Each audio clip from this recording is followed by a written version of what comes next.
ফরজের সে মূল্য দেয় নাই, এই কারণে এই সমাজের বহু দাড়ি পাকা মানুষ জাহান্নামে যাবে।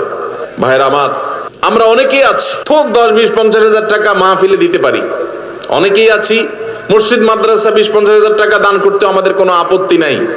আপত্তি কোন জায়গায়? আপত্তি হইলো আমার বাবা দুনিয়া থেকে চলে গেছেন, এখন বাবা যা রেখে গেছেন জমি জমা স্থাবর অস্থাবর সম্পদ, ব্যাংক ব্যালেন্স, টাকা পয়সা যা যা আছে, এগুলো থেকে ভাগ করে কাকে দিতে হবে? আমার ওই বোনটাকে দিতে হবে, ভাইটাকে দিতে হবে, সবাইকে যার যারটা দিতে হবে। এটা দিতে আমাদের খুব কলিজা লাগে, আছে না নাই? দান করতে তার কোনো অসুবিধা নেই, কারণ দান তো 20, 50 হাজার করতেছে, কিন্তু বাবার সম্পদটা দিতে কার্পণ্য করে, গড়িমসি করে, আছে না নাই? এই সমাজে যদি আপনি এ ক্লাসের মুসলমান দেখতে চান, খাঁটি মুসলমান যদি দেখতে চান, আসল মুসলমান যদি দেখতে চান, যেই মুসলমান শুধু সহজ আমল করে না, কঠিন আমলগুলোকে বুক চিতিয়ে বুক উঁচু করে করতে চায়, সেই মানুষগুলো হলেন তারা যারা বাবা মায়ের সম্পদে বা নিজেদের রক্ত সম্পর্কীয় আত্মীয় স্বজনদের সম্পদে যার যতটুকু হিস্সা আছে, কোরআন আল্লাহ তাআলা যতটুকু যাকে দিতে বলেছেন তাকে হিসেব করে পাই পাই করে ততটুকু দেয়, বিন্দু মাত্র বেশ কম করে না। এই মানুষগুলো হলো এই সমাজের সবচেয়ে ক্রিম মুসলমান, সবচেয়ে এলিট, সবচেয়ে এ ক্লাসের, আপার ক্লাসের মুসলমান। আপনারা আপার ক্লাসের মুসলমান হওয়ার চেষ্টা করবেন ইনশাআল্লাহ। মুরব্বীরা যারা আছেন, বাবাজিরা ভালো আছে যারা আছেন, আপনাদের বলছি সন্তানদেরকে ওসিয়ত করে যাবেন, ইসলাম নিয়ে এসে সেখানে লিখবেন রীতিমতো যে আমি মারা গেলে আমার সম্পদে কোরআন হাদিস যেভাবে বলেছে তোমরা ভাই বোনরা ঠিক সেভাবে পাই পাই করে হিসাব করে ওইভাবে বন্টন করবা, খবরদার এর কম বেশ করবা না। এটা ওসিয়ত করে যাবেন সন্তানদেরকে। এরপরে যদি কোনো সন্তান কিছু সম্পদ মেরে দেয়, ভাই বোনদের বঞ্চিত করে, কিছু থোক দিয়া লামসাম কিছু দিয়া তাদের কাছ থেকে দায় মুক্তির চেষ্টা করে, তাহলে ওই সন্তান দায়ী হবে। আর আপনি যদি জানেন আপনার মারা যাওয়ার পরে সন্তানরা এরকম সম্পদ নিয়ে তসরুপ করবে, 2 নম্বরই করবে, আর আপনি চুপচাপ চলে যান, তাদেরকে সতর্ক না করেন, তাহলে আপনিও আল্লাহর কাঠগড়ার আসামি হবেন। আর অনেক মুরব্বীরা আছেন যারা আপনাদের বোনদের সম্পদের হক দেন নাই, বাবার সম্পদ থেকে নিজেরা পাইছেন, বোনদেরকে দেন নাই, বোনদের সাথে চিটারি করছেন। কিভাবে চিটারি বলবো আমি? বাবার মৃত্যুর পর বোনদের দাওয়াত দিচ্ছেন, ভাগিনাদেরকে দাওয়াত দিচ্ছেন, দুলাভাইরে দাওয়াত দিচ্ছেন, আইনা ধুমসে একটা খাওন দিচ্ছেন, খাওয়ায়া নতুন নতুন বাজার থেকে শাড়ি টাড়ি আনছেন, আইনা বোনদেরকে শাড়ি, ভাগিনাদের কাপড় চোপড়, দুলাভাইরে লুঙ্গি, যার যা মনে চাইছে দিচ্ছেন, ধুমসে খাওয়ায় টাওয়ায় এখন আলাপ উঠাইছেন। আগে খাওন দিয়েছেন পেটে, এরপরে আলাপ উঠাইছেন। কি আলাপ উঠেছেন, দেখো বোন, বাবা তো দুনিয়া থেকে চলে গেলেন, আল্লাহ তারা নিয়ে গেলেন, এখন জমি জমা গর্বিটা বাবার যেগুলো যেগুলো আছে শরীয়ত অনুযায়ী তো তোমাদেরও এখানে ভাগ আছে, কিন্তু বাবা যে সেই অসুস্থ হয়েছে ওই থেকে বাবার সব ট্রিটমেন্ট, ডাক্তার খরচ, এগুলো সব তো আমারই করা লাগছে, তোমাদেরও মানুষ করা লাগছে। এখন এখানে তোমাদের ভাগ আছে সেটা তো আমি জানি, এখন এগুলা কি করা তোমরাই বলো, বল তোমাদের কোটে, বল তোমাদের কোটে। এটা হলো খুব সূক্ষ্ম চিটারি, এটার নাম হলো সূক্ষ্ম চিটারি। ডাকাতি বাটপারির বিভিন্ন ধরন আছে, তো এটা এক প্রকারের বাটপারি। কেন বাটপারি বললাম? কারণ ওই যে বোনটাকে বললেন বাপের বাড়িতে আইনা খাওয়াইয়া দাওয়া, বাপ মরার পরে মনটা এমনি নরম, আরো মেয়ে মানুষ, যখন এটা বলছেন আপনি, তখন সে কি বলবে? বলেন কি বলবে? বলবে থাক ভাই, আমার কোনো দায় দাবি নাই, আপনি তো কষ্ট মষ্ট করছেন, বাবার সব ডাক্তার কবিরাজ খরচ দিছেন, দেখাশোনা করছেন, থাক আমাদের দিতে হবে না, আপনি দোয়া করে দিয়েন। মনের ভিতরে ব্যথা চাপায়া মেয়ে মানুষ মাত্র খাওয়াইছে ভাইয়ে, এখন যদি মুখের উপরে যদি বলে ভাই কি খরচ বরচ হয়েছে সেগুলো সব কাইটা রাইখা বাকি যেগুলো থাকে এগুলোতে আমাদের কত হয় হিসাব নিকাশ করে দিয়ে দিয়েন, এইটা বললে ওই বোনের আর রক্ষা আছে?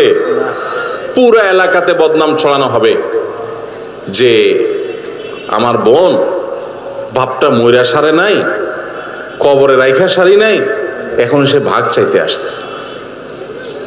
এবার আমরা শুরু করব তাকে দুর্বল জায়গায় আঘাত করে তাকে দুর্বল করার। এই রোগটা আমাদের সমাজে আছে না নাই? মুরব্বীরা বাবাজিরা যারা আছেন কান খাড়া করে শুনে রাখেন, লম্বা দাড়ি নিয়া, তসবিহ তালিল নিয়া, নামাজ রোজা নিয়া ওয়াজ শুনতে শুনতে কানটা ঝালাফালা করে গেছেন। 2 পয়সার কোনো লাভ হবে না যদি বোনদের হক মেরে থাকেন।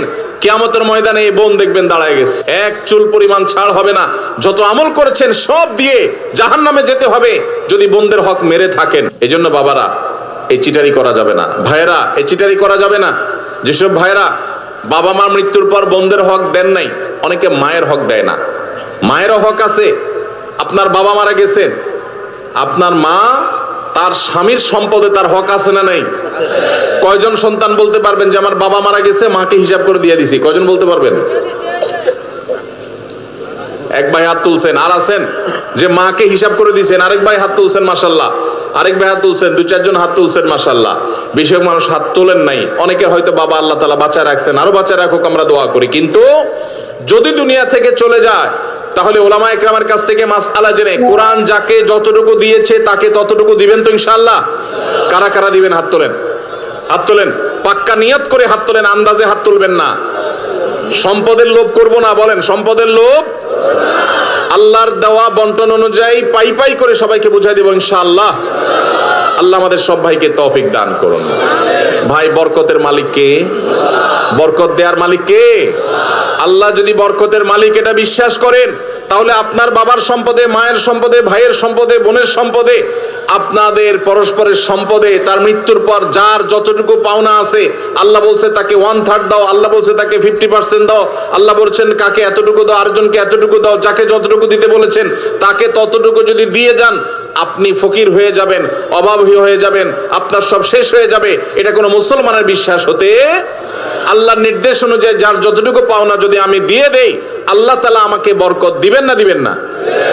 আর আল্লাহ যখন বরকত দেন তখন অল্পতে অনেক হয়ে যায়, আর আল্লাহ যখন বরকত দেন না তখন পাহাড় পরিমাণ সম্পদ থাকলেও মানুষ অভাবী আর ভিখারি থাকে।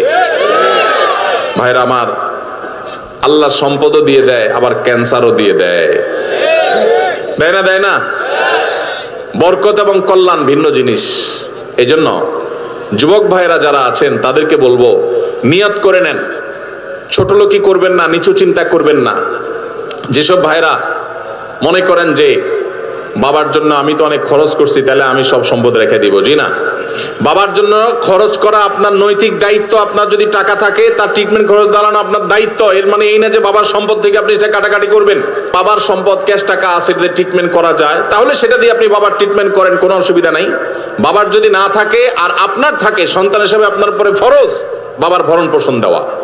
অতএব সেটার জন্য ভিটা মাটি এগুলো সব রেখে দিবেন, এটা করা যাবে না। প্রয়োজনে সেগুলা জমজমা বিক্রি করে বাবার ট্রিটমেন্ট করবেন। এরপরে যেটা ঠিকবে সেটা বন্টন করবেন। বোনরা নিতে না চাইলেও জোর করে দিবেন, দিবেন তো ইনশাআল্লাহ? ফুফুদের হক, বোনদের হক, ভাইদের হক পাই পাই করে দিবেন। অনেক বড় ভাই আছে, চান্স পাইলে ছোট ভাইদের ল্যাং মারে ছেড়ে দেয়, নিজেরা সব দখল করে নেয়। আছে না নাই? আল্লাহকে ভয় করেন। এই ফরজটা অবহেলিত ফরজ। নামাজের ফরজ অনেকে আদায় করেন। আমার কাছে নালিশ আসে, অনেক ফ্যামিলির বিভিন্ন ভাইরা নালিশ নিয়ে আসেন, ভাইয়ে হক মেরে দিস। যে হক মারছে তার দাড়ি মাশাআল্লাহ একেবারে পেট পর্যন্ত চলে আসছে, কিন্তু হক মারতে তার বুকও কাঁপে নাই। এইরকম 2 নম্বর দাড়িওয়ালা মানুষ আছে না নাই? এই 2 নম্বর দাড়ি আল্লাহর কাছে অ্যাকসেপ্ট হবে। এখন আবার নতুন এক শয়তানি শুরু হয়েছে, সেটা হলো আল্লাহ রাব্বুল আলামিন বাবা মায়ের সম্পদে ছেলেদেরকে মেয়েদের দ্বিগুণ সম্পদ দিতে বলেছেন, ভাগ দিতে বলেছেন। মেয়েরা যদি টোটাল সম্পদের 10 টাকা পায় একজন মেয়ে, তাহলে একজন ছেলে পায় 20 টাকা। এখন আমাদের দেশে কয়দিন পর পরই কিছু সুশীল আছেন যারা আল্লাহর কোরআনেরও সংশোধন করতে চায়, নাউজুবিল্লাহ।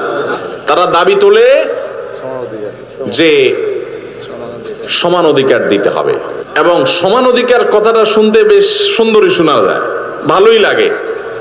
আমরা অনেকে বিভ্রান্ত হয়ে যাই। তাই তো একই বাবার সন্তান হয়ে মেয়ে যদি 1 আনা পায়, ছেলে কেন 2 আনা পাবে? ছেলেও সন্তান, মেয়েও সন্তান, তাহলে মেয়ে 1 আনা পাবে, ছেলে 1 আনা পাবে, এমন হওয়া দরকার। মেয়ে 1 আনা পাবে, ছেলে 2 আনা পাবে, এটা কেন? বাহ্যিকভাবে এটা মনে হয় বৈষম্য করেছে।